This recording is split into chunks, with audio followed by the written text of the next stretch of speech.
Telespettatori di Antenna 3, buona giornata e ben ritrovati con l'edizione straordinaria dei nostri telegiornali. In primo piano, come sempre, un'occhiata a quello che è l'andamento dell'epidemia da coronavirus nel nostro territorio. Siamo in attesa di conoscere quelli che sono gli ultimi dati relativi ai contagi di questa mattina, che dovrebbero arrivare a momenti da parte dell'azienda Zero del Veneto. Quelli di ieri, se fanno come dire, ben sperare dal punto di vista dei nuovi contagi nel nostro territorio, evidenziano però ancora un elevato numero di vittime, 9 nella giornata di ieri, che si tratta di persone che sono decedute negli ospedali della nostra regione, una in una casa di riposo, segno quindi che non bisogna abbassare la guardia. E del resto questo è testimoniato proprio dalla nota diffusa in questi minuti dall'Istituto Superiore di Sanità relativamente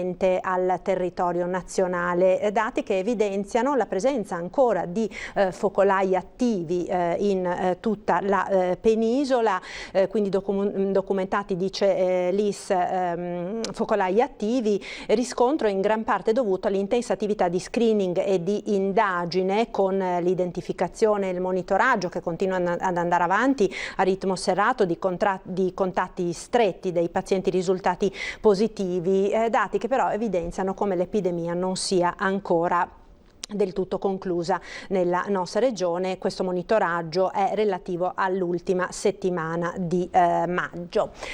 Allora, vedo che è già in collegamento con noi, andiamo quindi dal sottosegretario al Ministero dell'Interno Achille Variati. Buongiorno, buongiorno sottosegretario. Buongiorno. Grazie Buongiorno per a lei essere... e a tutti i telespettatori. Grazie per essere qui con noi. Allora un attimo, due parole proprio su questo. Insomma, l'Istituto Superiore di Sanità evidenzia quindi che ci sono ancora diversi focolai attivi nella nostra regione, ma soprattutto insomma nella Lombardia. Sappiamo dove è stato evidenziato nelle ultime ore il 78% dei nuovi contagi. Con l'apertura delle frontiere regionali è evidente quindi che comunque l'attenzione deve essere massima da parte di tutti. C'è uno strano dibattito in corso nel Paese, anche tra l'altro tra i virologi. Qualcuno sostiene che il virus non ci sia più. Ora, noi non siamo, io come gran parte di coloro che mi stanno ascoltando, lei, noi non siamo medici, non siamo virologi, però se ragioniamo da persone, come dire, un po' razionali, ci rendiamo conto che non è possibile passare dal giorno alla notte, dalla grande infezione al nulla. No, il virus c'è ancora, circola meno perché abbiamo fatto una grande opera di responsabilità collettiva, siamo stati fermi, quindi siccome il virus si sposta attraverso le persone, attraverso i polmoni delle persone, la tosse, la respirazione, l'alito delle persone, tenendo le persone ferme abbiamo bloccato gran parte di questa infezione. Però ahimè sappiamo che questo virus, ancora largamente sconosciuto, può entrare all'interno di una persona, farla diventare infettiva senza che quella persona abbia neanche un minimo sintomo. E quindi è molto pericoloso tutto questo, ergo in questo periodo di bassa infezione, quel minimo di accorgimenti igienici e di distanziamento, la mascherina soprattutto nei luoghi chiusi è una grande, una grande protezione. Perché? Perché se riparte il virus, se ripartono i focolai, sarà un problema non solo di natura sanitaria. Io l'ho detto da tanto tempo, abbiamo avuto modo anche di parlarne in questa rete televisiva. Noi non possiamo concederci il lusso di chiudere ciò che adesso abbiamo aperto, perché sarebbe il dramma economico. Noi dobbiamo, con queste attenzioni personali e collettive, dobbiamo andare avanti, non tornare indietro. Quindi mi raccomando, ecco, grande attenzione, che non vuol dire fare l'esaurimento nervoso, voglio dire, o vedere gli altri, tutti gli altri come delle minacce. Però tra il vedere gli altri come delle minacce e far finta che tutto ciò che è successo, ormai 35.000 morti, siano così, è una roba, una storia passata, una favola da dimenticare, e no, non è così. Quindi un minimo di comportamento, di attenzione noi lo dobbiamo avere assolutamente, soprattutto nei luoghi chiusi. E questo sicuramente è molto importante. Variati, c'è una notizia di questa mattina che è stata proprio battuta poco fa dalle agenzie che riguarda appunto il Viminale, ed è uno stanziamento molto consistente, 4,8 milioni di euro per l'operazione Spiagge Sicure. Ormai insomma, anche se la giornata di oggi almeno qui nel Veneto non è proprio bellissima, si è cominciato a vedere un certo movimento di persone verso le spiagge anche del nostro Veneto. Speriamo che con il ritorno della mobilità anche tra gli stati da metà mese sia possibile anche rivedere un turismo internazionale che giunge nel nostro territorio. Ci spera naturalmente molto tutto il comparto dell'economia turistica, quindi uno stanziamento importante per tutti i comuni litoranei. Vuole spiegarci un po' meglio a che cosa saranno destinati questi fondi? Guardi, questi fondi sostanzialmente sono destinati alle forze di polizia perché noi vogliamo in modo discreto, cioè non è che non è che creiamo una militarizzazione delle spiagge, no, le spiagge sono un luogo bello dove si va per divertirsi, dove si va per prendere il sole, e quindi così dovranno essere le nostre spiagge.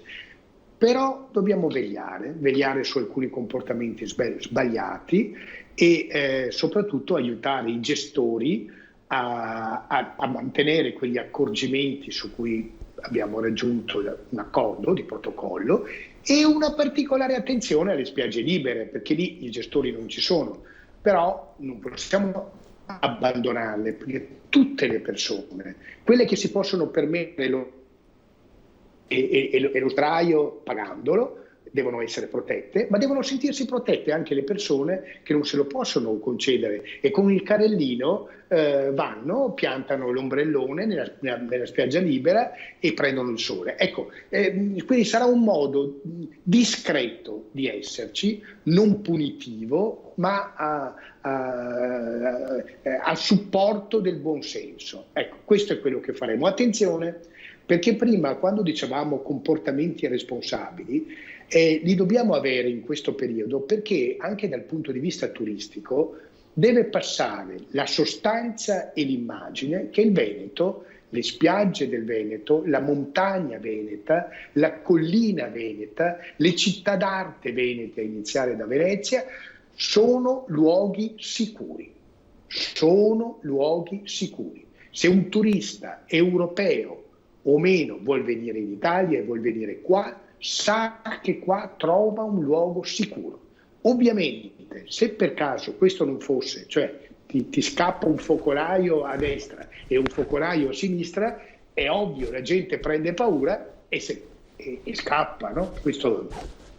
Quindi vede che tutte le cose sono intrecciate. Tra l'altro preannuncio che a livello nazionale partirà una grande campagna di reputazione del paese Italia, perché in giro per il mondo, a un certo punto noi per un bel mese e mezzo sembravamo essere il luogo della pestilenza, addirittura superiore alla Cina, figuriamoci.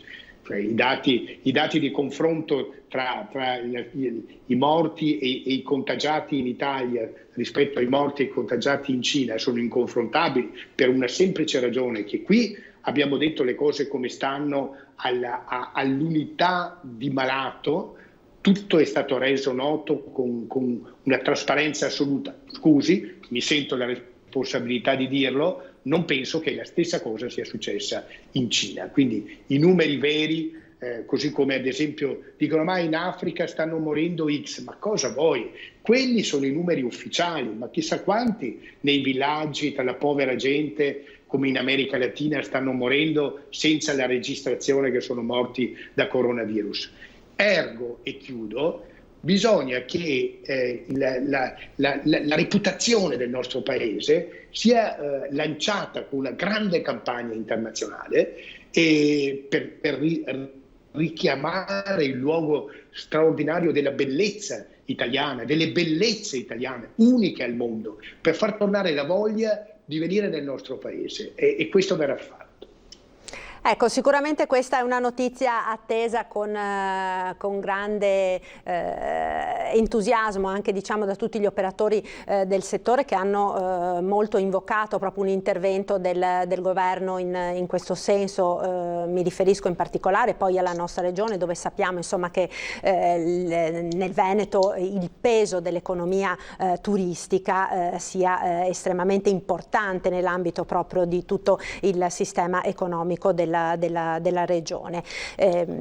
Volevo farle anche un'altra domanda, sottosegretario, visto che appunto abbiamo accennato a questo discorso della sicurezza, comunque relativamente alle infiltrazioni nel nostro territorio, perché è proprio di questi giorni la notizia di un'importante operazione della polizia contro l''ndrangheta, in particolare nel Veronese, che ha portato alla luce una situazione sicuramente preoccupante, che ha coinvolto, insomma, il mondo dell'economia e anche della politica. In questo senso più volte lei anche in passato aveva lanciato un po' l'allarme, l'attenzione massima, a maggior ragione in questo momento particolare della fase 2, insomma, dell'epidemia, dove ci possono essere delle realtà economiche in difficoltà, che quindi diventano anche facili prede di associazioni malavitose, della mafia in particolare.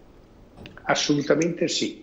Guardi, al Viminale, cioè il Ministero dell'Interno in cui lavoro, io pur occupandomi in particolare di enti locali, però ci si scambia informazioni, si fanno riunioni in continuazione. E posso dire che il Viminale sta prestando una particolarissima attenzione al sistema delle infiltrazioni mafiose nel paese, tanto più in questo periodo dove circolano quattrini. Mi spiego.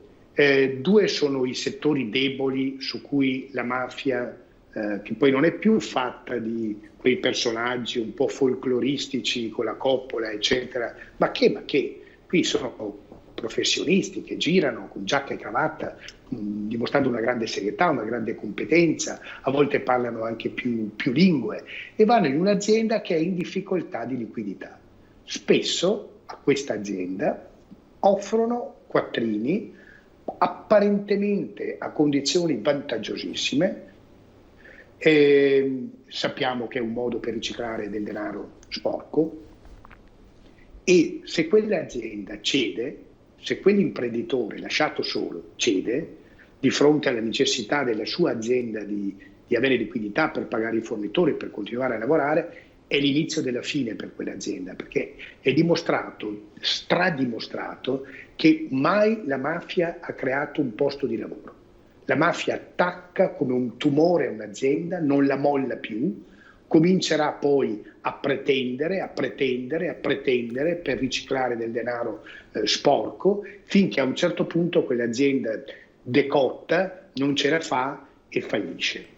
Quindi questo è il primo canale. Infiltrazioni mafiose per fornire apparentemente del denaro facile all'imprenditore in difficoltà.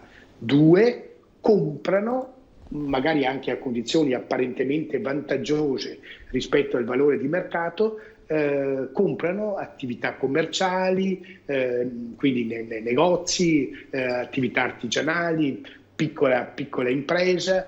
L'imprenditore è spaventato, non ha più fiducia del futuro, si vuole liberare, portarsi a casa un po' di quattrini, e quello è l'altro elemento su cui dobbiamo stare molto attenti. Il Viminale sta mettendo in piedi, mi creda, dei meccanismi di intelligence molto molto sofisticati, che vengono messi ovviamente a disposizione della Guardia di Finanza, delle forze dell'ordine, della magistratura, perché sorvegli tutto questo campo. Quello che è successo a Verona l'altro giorno dimostra, per carità con indagini che erano iniziate un bel po' prima, però che non si fanno sconti a nessuno, non si fanno sconti ai politici, non si fanno sconti agli imprenditori, non si fa sconto a nessuno.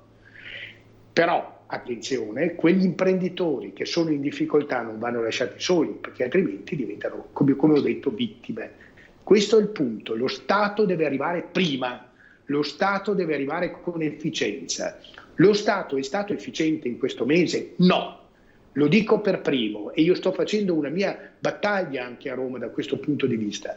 Le norme le stiamo già cambiando, le cose stanno migliorando. Settimana prossima metteremo a disposizione i dati della liquidità che abbiamo messo nelle aziende del Veneto, che è in crescita esponenziale, proprio esponenziale. Però dobbiamo fare meglio e con procedure molto semplici, proprio per non lasciare soli gli imprenditori.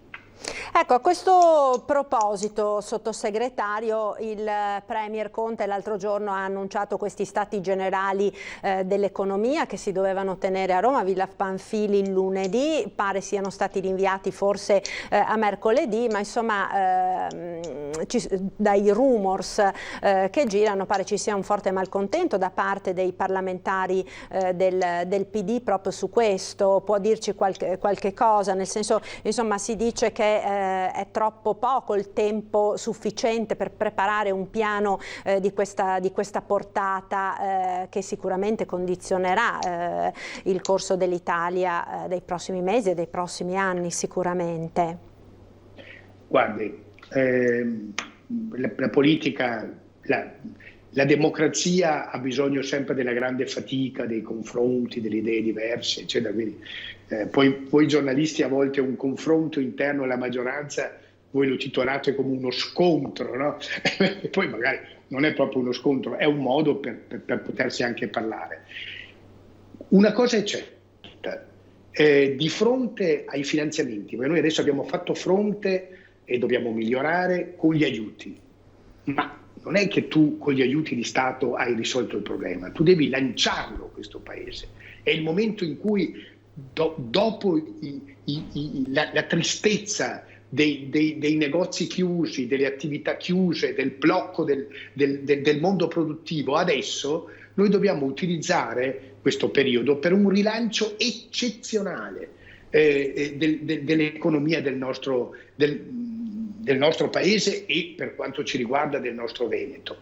E quindi dobbiamo far sì che i quattrini che arriveranno veramente servano al rilancio del mondo produttivo, sia in termini di lotta alla burocrazia da un lato, sia in termini di investimenti.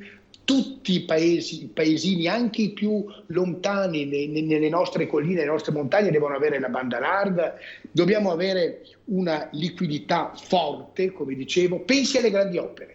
Le grandi opere nel nostro paese ci mettono 15 anni per essere finite, e se un'opera è sotto i 100.000 euro ci mette 3 anni, tempi biblici che noi dobbiamo assolutamente diminuire, ma con l'accetta, non con la forbice, con l'accetta.